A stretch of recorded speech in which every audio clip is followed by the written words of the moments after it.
So, if you have ever tried to edit a video, you know this exact moment. You open up your software, you're all excited, you throw a few clips onto the timeline, and then the chaos begins. One minute you've got this incredible vision, and the next your timeline looks like a complete disaster. Clips stacked everywhere, audio poking out from weird places. That initial excitement, it just melts into pure frustration. You try to move just one little thing, and it completely messes up 5 others. Your audio isn't synced with the video anymore. Trust me, we have all been there. But what if I told you the solution isn't a faster computer or some crazy expensive software? The single biggest thing that separates a frustrating edit from a professional one isn't the gear at all. It's the system. It's all about the order in which you do things. The beginner tries to do everything all at once, organizing while they edit,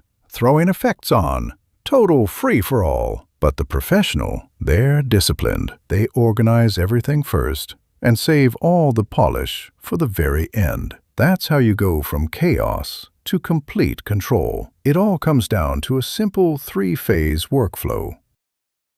First, you build the story. Second, you refine the pacing. And only then, as the very last step, you add the final polish. This is our roadmap. Before you even think about dragging a clip to your timeline, create these 3 folders. One for raw footage, one for audio, one for graphics. This 5-second step will save you hours of hunting for files later. Once you're organized, you build what we call a rough cut. And here's the key. A rough cut is supposed to be ugly. Its only job is to make sure the story makes sense. During this phase, you have to actively force yourself to ignore the fun stuff. No cool transitions, no color grading, no sound design.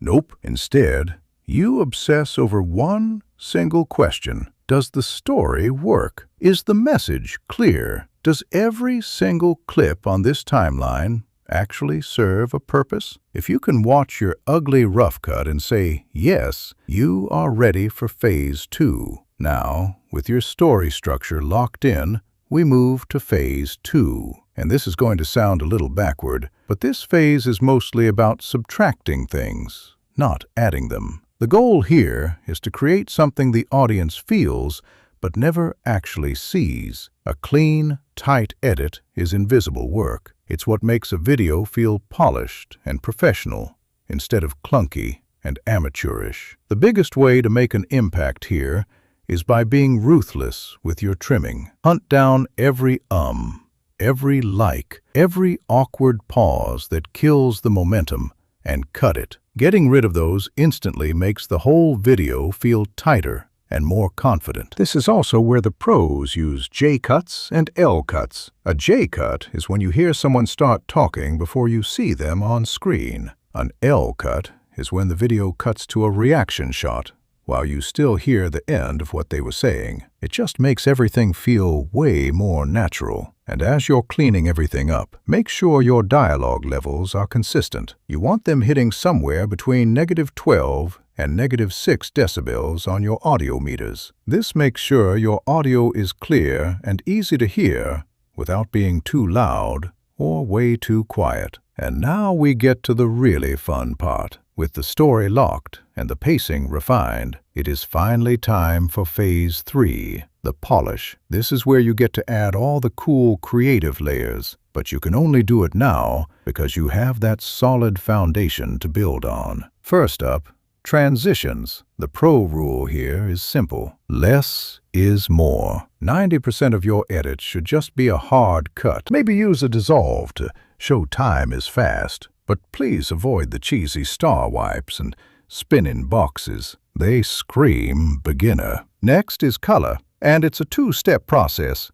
First comes color correction, purely technical. You're just fixing problems, making sure your exposure is right, and that white things are actually white. Only after that do you move on to color grading, the creative part, where you add a stylistic look to really boost the mood of your story. And never, ever forget this. Sound is half of the video experience, but if the audio is bad, the whole video just feels cheap. This is where you bring your world to life with music, sound effects, and ambient sound. One magic number, -14 LUFS. Hit this, and your video's volume will be consistent with everything on YouTube. -14 LUFS. This is the loudness standard for YouTube. Hit this target, and your video's volume will be consistent with everything else on the platform. Now it's time for the final step, exporting.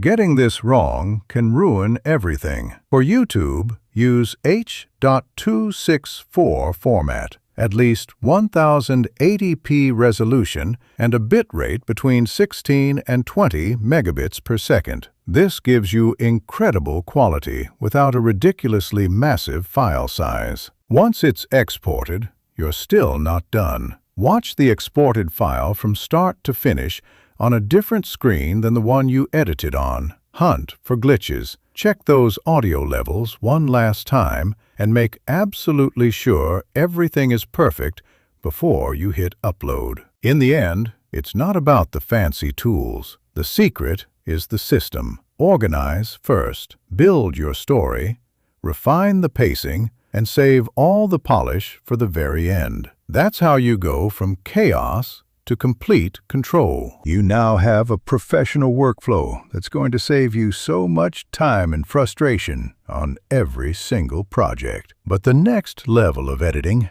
that's about making your cut so smooth, so motivated, that the audience doesn't even notice them. Cut so smooth, so motivated, that the audience doesn't even notice them. So, are you ready to learn how the pros make their edits completely invisible?